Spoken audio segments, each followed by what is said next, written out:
You think about it from 2000, 2004, 2008, 2012, your life was Olympics. And now when you look back on it, do you look at it and go, God, that was a great era of my life, but I'm just a different guy now? Yeah, that's a really good question. There's elements of it. There's elements of it that I miss, the mastery, the preoccupation. But there are other aspects of it that I have a hard time reconciling. Hmm. The sacrifices that were made and the costs that were paid and the friendships and the relationships along the way that at the time you thought may repair one day, and 20 years later, just they're just still not.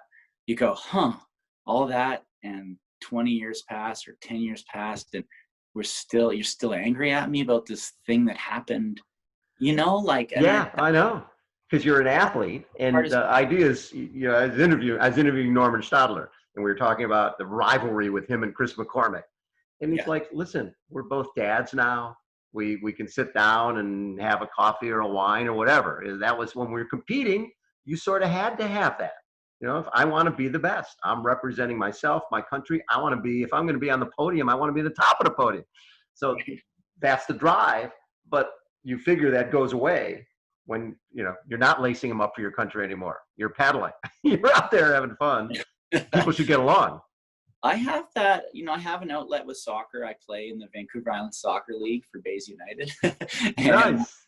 I love it. And we have that rivalry, and I want to beat that other team in a fun kind of like, I'll shake your hands afterwards and we'll have a laugh out on the field, but I want us to score one more goal than you. Like I said, individual sports are really tough. I think that's not, I appreciate this now because I came from team sport as a kid, and I couldn't fit in. I didn't fit quite into the hockey team. I didn't fit into whatever summer sport I was playing, soccer team. I was an individual athlete. I did an individual athlete's career, and now I love going to the bench at the soccer and having teammates, and I struggle with it. I'm that guy going, I made the local all-star team, and I went into the locker room before the game, and I was just like, I didn't know what to say. I don't do the banter.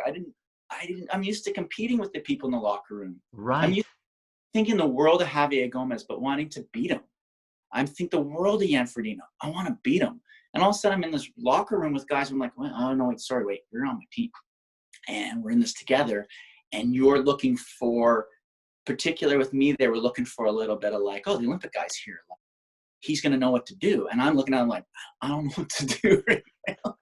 I run a lot. I'm not going to get tired today. I can't use my left foot particularly well. And I sort of know the soccer strategy. And I really have enjoyed that transition, but I struggle with that transition too. Yes. So when you win the Olympic gold, and we're talking about this is the first ever Olympic triathlon, and you're winning it for your country, how did that change your world, or did it? Oh, yeah. I mean, I've spoken this. I've had to kind of walk through this a lot in Sure.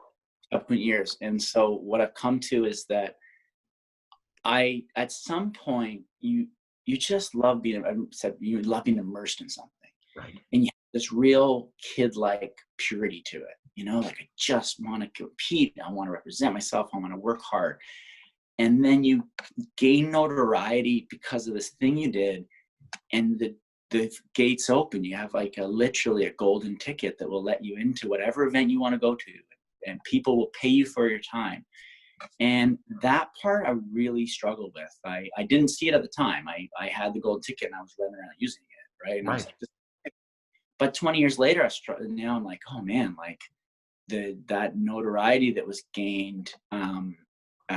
Gained is the wrong word, like you pay. Oh, big time. Oh man. And I'm very, I love you who reach out. I know you, I want to connect.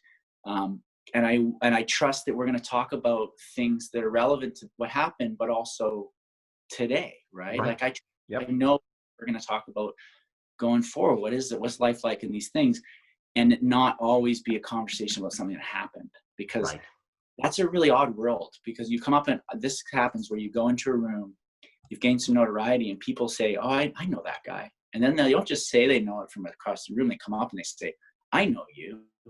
And then they tell me what they know about you, and it may or may not be right. And then, particularly with men, then they put their sporting thing out. They say, I didn't really come to the level you did, but this is my sporting resume. And then you're in this awkward, like, that's okay, great. Yeah. I don't really know what to say right now. And then they say, well, it's great talking to you, and they leave. And you kind of think to yourself, honestly, you go like, I'm not sure we actually spoke there. Like, I think you just told me what you know about me. Then you told me a fact about yourself to kind of posture back. And I didn't say a word. And I'm not trying to be rude. I'm not trying to be anything. That's a weird experience when people tell you things about you that they know, and you go like, holy shit, like, Yeah. what are you talking about? Or they've heard a story, or I don't know.